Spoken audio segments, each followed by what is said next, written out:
Good morning friends. स्वागत है आपका हमारे यूट्यूब चैनल जीएस कैप्सूल में।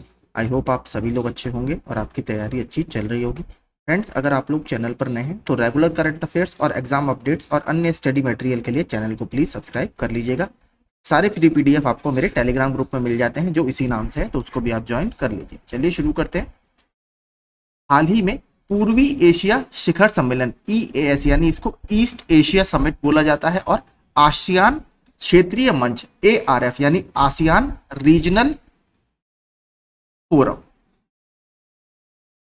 वरिष्ठ अधिकारियों की बैठक SOM यानी सीनियर ऑफिशियल्स मीटिंग कहां आयोजित की गई थी? तो हाल ही में ये लाओस PDR, लाओस का पूरा नाम है लाओस PDR यानी लाओस पीपल्स डेमोक्रेटिक रिपब्लिक की राजधानी वियंटियाने में आयोजित की गई थी और इंडिया के जो सीनियर ऑफिशियल्स हैं उन्होंने भी इसमें पार्टिसिपेट किया था। अगर बात करें हम सबसे इंपॉर्टेंट आसियान की, तो आसियान एक रीजनल जियोपॉलिटिकल और इकोनॉमिक फोरम है या एक ग्रुपिंग है।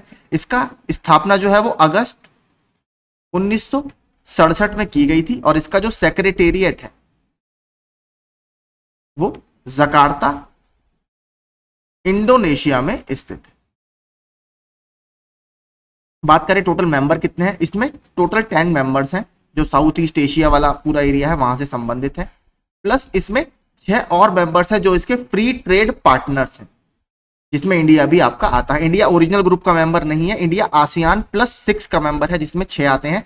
6 कौन कौन से हैं? चाइना है, जापान है, इंडिया है, न्यूजीलैंड है, ऑस्ट्रेलिया है और साउथ कोरिया है। ये आसियान के फ्री ट्रेड पार्टनर्स हैं। तो ये आपका पूरा आसियान की समरी हो गई और यहाँ पर अभी मीटिंग हुई है। बात करें अगर लाओस की, तो लाओस की कैपिटल तो वियंटियान है। लाओस की जो मुद्रा है वो भी देख लेते हैं। इसकी मुद्रा का नाम है किप, KIP किप, थोड़ा सा अलग है, इसको याद रखिएगा। बात करें अगर पूर्वी एशिया शिखर सम्मेलन, तो जो ईस्ट एशिया समिट है ये क्या होता है? आसियान +6 और प्लस इसमें 2 मेंबर और होते हैं। ये 2005 में स्टार्ट किया गया था। 2005 में कुआलालंपुर में इसकी पहली मीटिंग हुई थी और 2011 में 2 नए मेंबर इसमें जोड़े गए जो हैं USA और रशिया।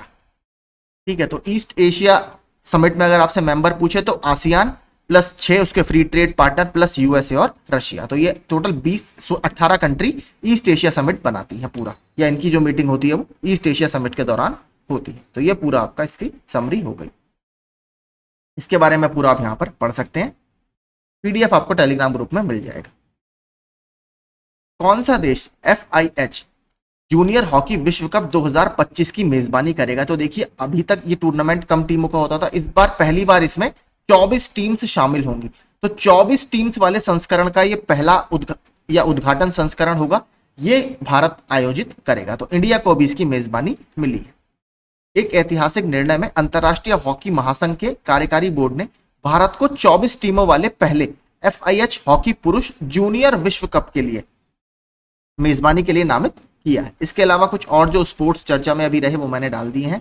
कैनेडियन ग्रैंड प्रिक्स अभी मैक्स वर्स्टैपन ने जीती है और लगातार देखिए 3rd टाइम, लगातार तीसरी बार इन्होंने इसको जीता है। अभी फ्रेंच ओपन आपका खत्म हुआ है, कार्लोस अल्काराज ने इसको मेंस की कैटेगरी में जीता और वुमेन्स सिंगल की कैटेगरी में ईगा स्विएटेक ने जीता। कार्लोस अल्काराज आपके स्पेन से संबंधित है और ईगा स्विएटेक पोलैंड की प्लेयर है, क्योंकि कभी कभी पूछ लेता है कि कौन से देश से ये संबंधित है। चैंपियंस लीग ट्रॉफी रिकॉर्ड 15वीं बार जीती है कौन से फुटबॉल क्लब ने? रियल मैड्रिड फुटबॉल क्लब ने। तो अभी ये कुछ स्पोर्ट्स चर्चा में रहे थे। जापान भारत समुद्री अभ्यास जिमैक्स यानी Japan India maritime exercise, JIMEX इसको बोला जाता है, इसका कौन सा संस्करण अभी योकोसुका जापान में शुरू हुआ? तो इसका 8वां संस्करण था जो जापान में शुरू हुआ। इसके अलावा देखिए जापान के साथ हम नेवी और एयरफोर्स का भी एक एक्सरसाइज करते हैं। अगर हम बात करें आर्मी वाले का नाम क्या है? Exercise Dharma Guardian. और अगर बात करें हम एयरफोर्स, इंडियन एयरफोर्स और जापानीज एयरफोर्स की, तो उसका क्या नाम है? वीर गार्जियन। ठीक है, तो ये भी आप याद रखिएगा। ये हमारे जापान के साथ तीनों जो हमारी विंग है डिफेंस की, उसका ये अलग अलग नाम। तो यहां पर आप देखेंगे इसका योकोसुका में शुरू हुआ, 8वां संस्करण है। संस्करण जरूर याद रखिएगा क्योंकि अब नाम सीधे नहीं पूछता, क्वेश्चन टफ बनाने के लिए वो संस्करण पूछ लेता है। यहां पर आप पढ़ेंगे, ये मैंने डाला है, भारत और जापान विभिन्न सैन्य अभ्यास करते हैं, जिसमें नौसेना सहयोग के लिए जिमैक्स, जिसका 8वां संस्करण अभी हुआ है, सेना यानी आर्मी सहयोग के लिए धर्म गार्डियन और वायुसेना के बीच वीर गार्डियन शामिल है। यह अभ्यास दोनों के बीच बढ़ते रक्षा संबंधों को दर्शाते हैं। अगर बात करें कुछ और डिफेंस एक्सरसाइज जो चर्चा में रही, एक्सरसाइज रेड फ्लैग, ये एक मल्टीनेशनल या बहुराष्ट्रीय, ठीक है, बहुराष्ट्रीय युद्ध अभ्यास है जो अभी अलास्का यूएसए में आयोजित किया गया। इंडिया की भी एयरफोर्स इसमें शामिल होने गई थी। एक्सरसाइज तरकश अभी इंडिया और यूएस की जो स्पेशल फोर्सेस होती हैं उनके बीच में आयोजित किया गया, जैसे हमारा नेशनल सिक्योरिटी गार्ड है जिन्हें ब्लैक कैट कमांडो आप बोलते हैं, उनके बीच में, और अमेरिका के स्पेशल फोर्सेस कमांड है उसके बीच में आयोजित किया गया था। एक्सरसाइज दस्तलिक इंडिया और उज्बेकिस्तान के बीच में आयोजित किया गया था। तो ये कुछ अभी डिफेंस एक्सरसाइज चर्चा में रही है। गेल यानी gas authority of India limited Bharat की सबसे बड़ी एथेन क्रैकर परियोजना किस राज्य में शुरू करने वाला है? बहुत इंपॉर्टेंट है और काफी बड़ा ये प्रोजेक्ट होने वाला है, जिससे काफी रोजगार भी सृजित होंगे प्राइवेट सेक्टर में। तो मध्य प्रदेश के सीहोर में ये बनाया जाएगा। ऑप्शन डी यहां पर हमारा सही होगा, मध्य प्रदेश में। इसके बारे में थोड़ा सा देख लेते हैं। गेल इंडिया मध्य प्रदेश के सीहोर में 1500 केटीए इथेन क्रैकर परियोजना स्थापित करने की योजना बना रही है, जिसका अनुमानित पूंजी व्यय जो लगभग 60,000 करोड़ रुपए है। इस परियोजना का उद्देश्य एथिलीन डेरिवेटिव की एक श्रृंखला का उत्पादन करना है, जिससे क्षेत्र में पेट्रोकेमिकल बुनियादी ढांचे को मजबूती मिलेगी। तो जो आपका पेट्रोलियम वाला इंडस्ट्री है उसको काफी मजबूती इससे मिलेगी। तो काफी बड़ा ये प्रोजेक्ट है, इसको याद रखिएगा। ब्रिक्स विदेश मंत्रियों की बैठक की मेजबानी कौन सा देश कर रहा है? तो ब्रिक्स आपको पता है, वैसे इसमें 5 मेंबर थे, ब्राजील, रशिया, इंडिया, चाइना और साउथ अफ्रीका। लेकिन लास्ट ईयर आपको पता होगा इस ग्रुप का एक्सपेंशन किया गया है और इसमें 5 नए मेंबर जोड़े गए हैं। वैसे 6 मेंबर जोड़े जाने थे, लेकिन अर्जेंटीना के यहाँ तो कुछ इलेक्शन चल रहे थे, इसलिए अर्जेंटीना ने पिछले वर्ष इसका प्रपोजल ठुकरा दिया था। तो 5 नए मेंबर इसमें जोड़े गए थे। उसके बाद ये पहली इस ग्रुप की बड़ी मीटिंग है, इसलिए बहुत इंपॉर्टेंट है। इसकी जो मेजबानी की गई है वो रूस के एक शहर में की गई है, जिसका नाम है निजनी नोवागोरोड। इसके बारे में थोड़ा सा देखते हैं। भारत ने 10 जून को मिस्र, ईरान, यूएई, सऊदी अरेबिया और इथियोपिया, तो ये देखिए 5 इसमें लेटेस्ट एडिशंस हैं, लेटेस्ट मेंबर्स हैं। इसको याद रखिएगा, देखिए पूछ सकता है आपसे। इसका ब्रिक्स में शामिल होने पर तहे दिल से स्वागत किया, क्योंकि उनके प्रतिनिधियों ने पहली बार रूस द्वारा आयोजित समूह की एक महत्वपूर्ण बैठक में भाग लिया। और ये कहां पर हुई है इसको याद रखिएगा, रूस के निजनी नोवागोरोड में विदेश मंत्रियों की बैठक आपकी आयोजित की गई थी। बात करें अगर ब्रिक्स की, तो ब्रिक का जो पहले नाम था वो था ब्रिक। 2009 में इसकी स्थापना हुई है। फिर नेक्स्ट ईयर 2010 में साउथ अफ्रीका को इसमें जोड़ा गया, तब से इसका नाम जो है वो है ब्रिक्स। और ये दुनिया की जो वैश्विक अर्थव्यवस्थाएं हैं या उभरती हुई अर्थव्यवस्थाएं हैं, एमर्जिंग इकोनॉमीज हैं, उसका ये मेंबर है या उनका ये पूरा एक रीजनल ग्रुपिंग है। और अगर बात करें पूरे ग्रुपिंग की, तो केवल एक रशिया ऐसा इसमें कंट्री है जो आपका डेवलप्ड कंट्री है, ठीक है। बाकी सारे इसमें एमर्जिंग इकोनॉमीज हैं, क्योंकि आपको पता है रशिया बहुत पहले से ही काफी डेवलप्ड कंट्री है, चाहे वो डिफेंस हो या और भी जो क्षेत्र हो, न्यूक्लियर कैपेबल कंट्री है, तो काफी ज्यादा वो पहले से ही विकसित देश है। देखिए एक चीज और बहुत इंपॉर्टेंट है, इस ग्रुपिंग को R5 के नाम से भी जाना जाता है। R5 का देखिए मतलब क्या है, इन सारे देशों की जो करेंसी है वो आपके R से शुरू होती है। रूस की रूबल है, चाइना की रेनमिनबी है, इंडिया की रूबल है, ब्राजील की आपकी रियाल है, ब्राजीलियन रियाल, और साउथ अफ्रीका की रैंड है, ठीक है। तो इनकी पांचों की करेंसी का नाम R से स्टार्ट होता है, इसलिए इसको R5 कंट्री भी बोला जाता है। इसके अलावा देखिए कुछ और जो अभी कॉन्फ्रेंस या मीटिंग चर्चा में रही है वो डाल दी है मैंने। संयुक्त राष्ट्र जलवायु परिवर्तन सम्मेलन जो आपका UNFCCC है, इसकी अगली जो कॉन्फ्रेंस ऑफ पार्टीज COP29 होने वाली है वो अजरबैजान की राजधानी बाकू में होने वाली है। पहला खगोल पर्यटन अभियान नक्षत्र सभा, इसका उद्घाटन कहां पर हुआ? उत्तराखंड के मसूरी में।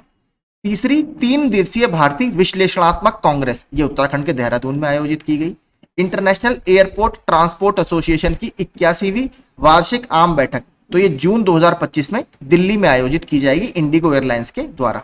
इसके अलावा शंग्रीला डायलॉग या एशियाई सुरक्षा शिखर सम्मेलन का 21वां संस्करण, देखिए संस्करण जरूर याद रखिएगा, ये सिंगापुर में हुआ। देखिए सिंगापुर में एक होटल है शंग्रीला होटल, वहीं पर यह मीटिंग आयोजित की जाती है। तो एशियाई सिक्योरिटी समिट भी इसको बोला जाता है, तो इसी के होटल के नाम पर इस पूरी समिट का नाम पड़ा है। हाल ही में खबरों में रहा AIM ICD के वाटर चैलेंज 4.0 किस संगठन की पहल है? तो AIM से आपको समझ जाना होगा, अटल इनोवेशन मिशन। तो अटल इनोवेशन मिशन आपकी नीति आयोग की एक पहल है और ये वाटर चैलेंज यानी वाटर कंजर्वेशन या वाटर टेक्नोलॉजी से संबंधित एक पहल है। थोड़ा सा इसके बारे में हम देख लेते हैं। नीति आयोग के तहत अटल इनोवेशन मिशन ने दो पहल शुरू की है, एम ICD के वाटर चैलेंज 4.0 और इनोवेशन फॉर यू। तो ये दो पहल नीति आयोग के द्वारा शुरू की गई हैं। इसका ये 5वां संस्करण था इनोवेशन फॉर यू हैंडबुक का। इनोवेशन सेंटर डेनमार्क के सहयोग से वाटर चैलेंज का उद्देश्य अभिनव समाधानों के माध्यम से जल मुद्दों को आपका संबोधित करना है। मतलब इनोवेटिव सॉल्यूशंस प्रोवाइड कराने जो कॉस्ट इफेक्टिव हो, नए हो, जिससे जो वाटर के चैलेंजेस सभी कंट्रीज के सामने आ रहे हैं, स्पेशली इंडिया के सामने, उसको सुलझाया जा सके। कुछ और जो अभी इनिशिएटिव या पहल चर्चा में रही है वो मैंने डाल दी है। प्रगति 24 ये CCRAS जो मिनिस्ट्री ऑफ आयुष या आयुष मंत्रालय के अंतर्गत आता है, फुल फॉर्म है इसकी central council for research in Ayurvedic sciences. सारथी 2.0 ये एक मोबाइल ऐप है जो सेबी के द्वारा भी लॉन्च किया गया। संचार साथी पहल ये डिपार्टमेंट ऑफ टेलीकम्युनिकेशन ने गृह मंत्रालय के साथ मिलकर लॉन्च किया। इसका क्या मुख्य उद्देश्य है? जो आपके फ्रॉड मैसेज होते हैं, जिसके अगर आप उन पर क्लिक कर देते हैं तो आपके साथ फाइनेंशियल फ्रॉड या अन्य तरीके के फ्रॉड हो सकते हैं, उसको रोकने के लिए संचार साथी ये अभी पहल शुरू की गई थी। प्रवाह पोर्टल ये RBI के द्वारा अभी एक पोर्टल शुरू किया गया है। ड्रीम्स पोर्टल क्या है? Disaster reporting information management system. तो ये असम गवर्नमेंट ने अभी डिजास्टर मैनेजमेंट से संबंधित एक पोर्टल लॉन्च किया है, यूनिसेफ की मदद से इसको डेवलप किया गया है। तो ये कुछ और अभी इनिशिएटिव चर्चा में थे। हाल ही में किस राज्य सरकार ने जनता की शिकायतों के समाधान के लिए मुख्य सचिव कार्यालय में समाधान प्रकोष्ठ की घोषणा की है या स्थापना की है? तो हरियाणा सरकार ने अभी ये समाधान प्रकोष्ठ अपने मुख्य सचिव या चीफ सेक्रेटरी के कार्यालय में शुरू किया है। और इसका मुख्य उद्देश्य क्या है? जो जनता के मुद्दे हैं उसको तुरंत हल करना है, यानी एक ग्रीवांस रिड्रेसल मैकेनिज्म का प्लेटफॉर्म। सुहेलवा वन्यजीव अभयारण्य हाल ही में चर्चा में है। यह किस राज्य में स्थित है? बहुत इंपॉर्टेंट है। देखिए हुआ क्या था, अभी बीच में कैमरा ट्रैप्स वगैरह के थ्रू सुहेलवा वन्यजीव अभयारण्य में टाइगर का मूवमेंट देखा गया था। ये उत्तर प्रदेश में उपस्थित एक वन्यजीव अभयारण्य है। तो सरकार का यह प्रपोजल है कि इसमें एक टाइगर रिजर्व को डेवलप किया जाए, इसलिए चर्चा में रहा है। और कहां पर है? उत्तर प्रदेश के श्रावस्ती, बलरामपुर और गोंडा जिलों में यह है और 1988 में इसकी स्थापना की गई थी। कुछ और प्रोटेक्टेड एरियाज देखते हैं जो अभी चर्चा में है। ये देखिए बहुत इंपॉर्टेंट है, इसको रट के जाइएगा। नागी और नट की जो सेंचुरीज हैं, अभयारण्य है, ये अभी भारत में 2 नई रामसार साइट डिक्लेयर की गई हैं और ये बिहार के जमुई जिले में स्थित है। ठीक है। और अगर बात करें अब भारत में टोटल रामसार साइट कितनी है? भारत में टोटल अब 82 रामसार साइट है। दुनिया में सबसे ज्यादा रामसार साइट है 175 यूके में। दूसरे नंबर पर आता है मैक्सिको। ठीक है, मैक्सिको में 140 से ज्यादा रामसार साइट है। तीसरे नंबर पर 2 कंट्री इस समय है, इंडिया और चाइना। भारत में अगर बात करें सबसे ज्यादा किसमें है तो 16 आपके रामसार साइट है तमिलनाडु में। सेकंड रैंक है उत्तर प्रदेश की। बिहार में अब इनको मिलाकर 3 रामसार साइट हो गई हैं। वीरांगना दुर्गावती टाइगर रिजर्व ये मध्य प्रदेश में स्थित है। मध्य प्रदेश का ये 7वां टाइगर रिजर्व होगा। पहले इसको नौरादेही वन्यजीव अभयारण्य के नाम से जाना जाता था। और अगर बात करें ये क्यों चर्चा में है तो यहां पर अभी एक चौसिंगा यानी 4 सींग वाला हिरन देखा गया है। राजाजी टाइगर रिजर्व क्यों चर्चा में है? देखिए ये उत्तराखंड में उपस्थित एक टाइगर रिजर्व है जिसका नाम प्रसिद्ध फ्रीडम फाइटर या स्वतंत्रता सेनानी चक्रवर्ती राजा गोपालचारी जी के नाम पर रखा गया है। यहां पर या इसके अंदर अभी पहला प्राइवेटली मैनेज्ड बायोस्फीयर रिजर्व बनाया गया है जिसका नाम है राजाजी रघाटी। ठीक है, Rajaji रघाटी biosphere reserve.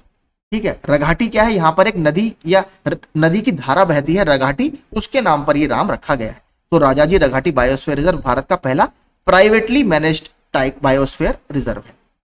मृगवाणी national park ये अभी तेलंगाना में स्थित है। यहां पर एनक्रोचमेंट या अतिक्रमण हो रहा था, इस वजह से चर्चा में है। इसको हैदराबाद शहर का ग्रीन लंग्स या हरित फेफड़े बोला जाता है क्योंकि यहां पर ग्रीन कवर अच्छा है और हैदराबाद के क्लाइमेट को मैनेज करने में ये काफी बड़ा रोल प्ले करता है। Koundinya wild life sanctuary Andhra Pradesh में स्थित है। सोनाई रूपाई वाइल्ड लाइफ सेंचुरी असम में स्थित है, ये भी चर्चा में थी। और eagle nest wild life sanctuary Arunachal Pradesh में है। सिक्किम का एक स्टेट एनिमल है रेड पांडा। तो रेड पांडा को अभी इस eagle nest wild life sanctuary में देखा गया था। उड़ीसा के मुख्यमंत्री के रूप में किसने शपथ ली है? तो अभी 3 राज्यों के मुख्यमंत्रियों ने शपथ ली है और ये मोहन चरण मांझी इन्होंने यहां पर शपथ ली है। और अगर बात करें उप मुख्यमंत्री की शपथ किसने ली है? कनक वर्धन सिंह देव और पार्वती परिदा जी ने उप मुख्यमंत्री की शपथ ली है। कुछ और जो दो राज्यों के मुख्यमंत्री चर्चा में है वो भी देख लेते हैं। तो आंध्र प्रदेश के मुख्यमंत्री के रूप में एन चंद्रबाबू नायडू जी ने शपथ ली है, जो तेलुगु देशम पार्टी के हैं। और इनके साथ उप मुख्यमंत्री के रूप में पवन कल्याण, जो बहुत फेमस एक्टर हैं, इन्होंने शपथ ली है। सिक्किम के मुख्यमंत्री जी के रूप में लगातार दूसरी बार प्रेम सिंह तमांग ने शपथ ली है। हाल ही में जारी ग्लोबल जेंडर गैप इंडेक्स में भारत का कौन सा स्थान है? तो विश्व आर्थिक मंच या वर्ल्ड इकोनॉमिक फोरम इसको जारी करता है भारत की। इस बार इसमें 2 रैंक फिसल गया है, यानी 127 पिछली बार थी, इस बार हमारी रैंक है इसमें 129। इसको जो टॉप किया है वो किया है आइसलैंड ने। ठीक है, नीचे आप इसके बारे में पूरा पढ़ सकते हैं। इसके अलावा कुछ और इंडेक्स जो सूचकांक अभी चर्चा में रहे हैं वो मैंने नीचे डाले हैं, तो उनको देखते हैं। World press freedom index, Bharat की रैंक है इसमें 159, 180 कंट्री में। इसको कौन जारी करता है? RSF। इंग्लिश में इसको बोला जाता है रिपोर्टर्स विदाउट बॉर्डर्स, लेकिन ये RSF जो है ये फ्रेंच टर्म है, रिपोर्टर्स सैंस फ्रंटियर्स, ये इसका जारी करता एजेंसी है। इसमें पहला स्थान मिला है नॉर्वे को, सेकंड रैंक थी इसमें डेनमार्क की। एक और अभी हाल ही में वर्ल्ड बैंक और S&P मार्केट इंटेलिजेंस ने मिलकर कंटेनर पोर्ट परफॉर्मेंस इंडेक्स, जितने भी विश्व में कंटेनर पोर्ट है उसकी रैंकिंग जारी करता है। तो विशाखापट्टनम पोर्ट ने इस बार इसमें 19वीं रैंक हासिल की है। टॉप 20 में शामिल भारत का एकमात्र ये बंदरगाह है। और मैंने आपको कल इसके बारे में फैक्ट्स बताए थे। ये एक नेचुरल हार्बर है, प्राकृतिक हार्बर है। इंडिया का सबसे डीपेस्ट या सबसे गहरा बंदरगाह यही है। और ये क्यों फेमस है? ये जापान को लौह अयस्क या आयरन ओर का एक्सपोर्ट करता है। बात करें ह्यूमन डेवलपमेंट इंडेक्स की, कौन जारी करता है? यूनाइटेड नेशंस डेवलपमेंट प्रोग्राम जारी करता है ह्यूमन डेवलपमेंट रिपोर्ट, उसी का ये भाग होता है। भारत की रैंक 2000 जो अभी लेटेस्ट इंडेक्स आया है उसमें 134 है और इसको टॉप किया है स्विट्जरलैंड। वर्ल्ड हैप्पीनेस रिपोर्ट जो यूनाइटेड नेशंस का सस्टेनेबल डेवलपमेंट सॉल्यूशन नेटवर्क है वो इसको जारी करता है। इसमें इंडिया की रैंक है 126 और टॉप इसको किया है फिनलैंड ने लगातार 7वीं बार। वर्ल्ड साइबर क्राइम इंडेक्स ये प्राइवेट एजेंसी ने कभी रिलीज किया था। इंडिया की रैंक इसमें 10वीं है, इसको टॉप किया है रशिया ने। तो यही कुछ अभी इंडेक्स चर्चा में रहे। प्रतिष्ठित 2024 ऑस्कर अकादमी गोल्ड राइजिंग प्रोग्राम के लिए किसे चुना गया है? तो इसके लिए नेत्रा गुरुराज जी को चुना गया है, जो एक फिल्म मेकर और सिनेमेटोग्राफर है। यहां पर आप पढ़ सकते हैं, बेंगलुरु की एक गतिशील सिनेमेटोग्राफर नेत्रा गुरुराज को प्रतिष्ठित 2024 ऑस्कर अकादमी गोल्ड राइजिंग पुरस्कार के लिए चुना गया है। ये देखिए किसके लिए होता है? जो सबसे होनहार युवा फिल्म निर्माता होते हैं और सिनेमेटोग्राफर होते हैं, उनको एक तरह से इसमें शामिल किया जाता है। इसके अलावा कुछ और जो अगर अवार्ड हम चर्चा में रहे वो देखें। हिंदी साहित्य भारती पुरस्कार कृष्ण प्रकाश जी को दिया गया है, मुंबई पुलिस के अधिकारी हैं। EY world entrepreneur of the year 2024 Vellayan Subbiah ji को मिला है। विश्व स्वास्थ्य संगठन द्वारा स्वास्थ्य संवर्धन के लिए प्रतिष्ठित नेल्सन मंडेला पुरस्कार, ये राष्ट्रीय मानसिक स्वास्थ्य और तंत्रिका विज्ञान संस्थान निमहंस, ये बेंगलुरु का एक मेडिकल फैसिलिटी है, उसको मिला है। गैर जीवाश्म ईंधन व्यवसाय श्रेणी में कॉर्पोरेट सामाजिक उत्तरदायित्व पुरस्कार PFC लिमिटेड यानी पावर फाइनेंस कॉर्पोरेशन लिमिटेड को मिला है। डॉग हैमरस्कॉल्ड मेडल जो आपका यूनाइटेड नेशन पीस कीपर्स होते हैं, माफ कीजिए,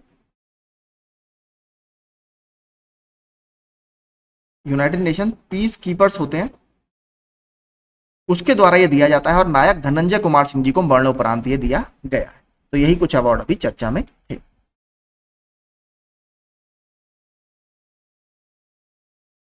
विश्व बाल श्रम निषेध दिवस हर साल किस दिन मनाया जाता है? तो हर साल ये 12 जून को मनाया जाता है। और देखिए आपको पता होगा बाल श्रम से संबंधित भारतीय संविधान में भी प्रोविजन है, जो अनुच्छेद 23 और 24 है, यानी जो शोषण के विरुद्ध अधिकार है यानी राइट्स अगेंस्ट एक्सप्लॉयटेशन है, उसमें अनुच्छेद 24 है, वो ये कहता है कि 14 साल से कम उम्र के बच्चों को किसी हैजार्डस इंडस्ट्रीज वगैरह में आपको नहीं लगाना है। तो यहाँ भारत में संविधान में भी इस तरीके के प्रोविजन किए गए हैं और ये लगातार पूछता रहता है। बात करें फंडामेंटल राइट्स की, तो फंडामेंटल राइट्स भारत के भाग 3 में अनुच्छेद 12 से लेकर 35 तक है। इसके बारे में थोड़ा सा देखते हैं। इस साल का विश्व दिवस बाल श्रम के सबसे बुरे रूपों पर कन्वेंशन यानी 1999 का एक कन्वेंशन है, इसको अपनाने की 25वीं वर्षगांठ मनाने पर केंद्रित होगा। थीम क्या है 2024 की?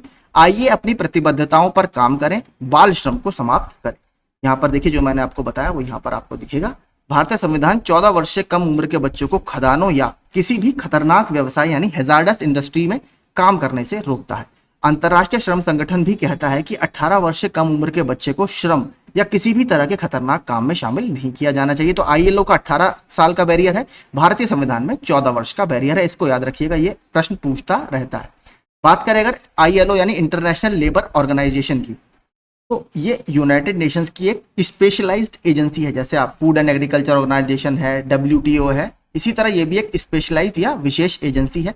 और सबसे पुरानी एजेंसियों में से एक है। देखिए, जब 1918 में विश्व युद्ध वर्ल्ड वॉर फर्स्ट खत्म होता है, उसके बाद उस तरह का कोई युद्ध ना हो तो उसके लिए एक लीग ऑफ नेशंस की स्थापना की जाती है।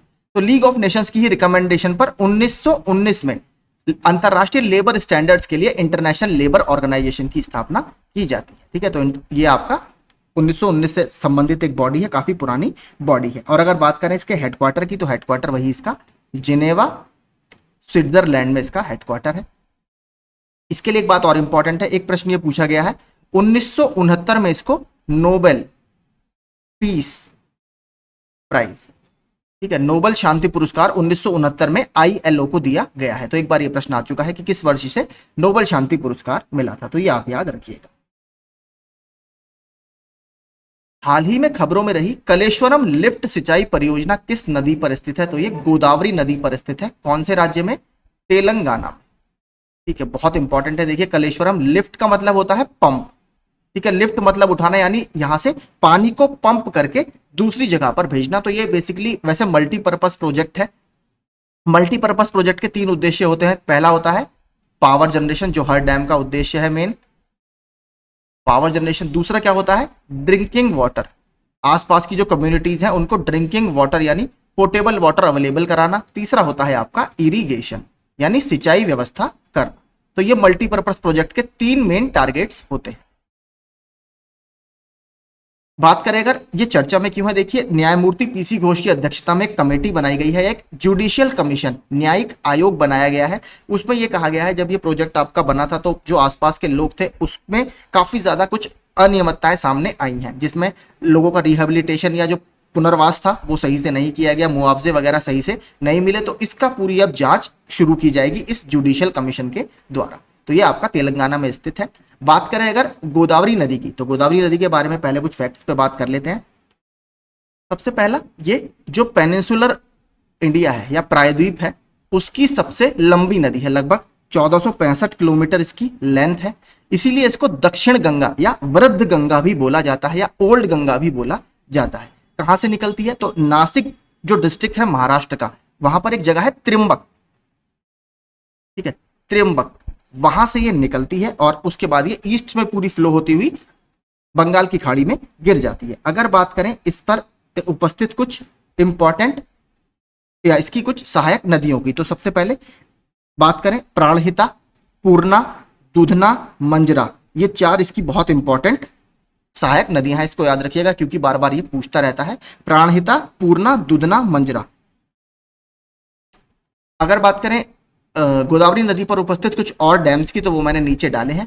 पोलावरम इरिगेशन प्रोजेक्ट, ये भी बहुत इंपॉर्टेंट है, लगातार न्यूज में रहता है। ये है गोदावरी नदी पर, लेकिन ये आंध्र प्रदेश में है। कलेश्वरम आपका तेलंगाना में स्थित है।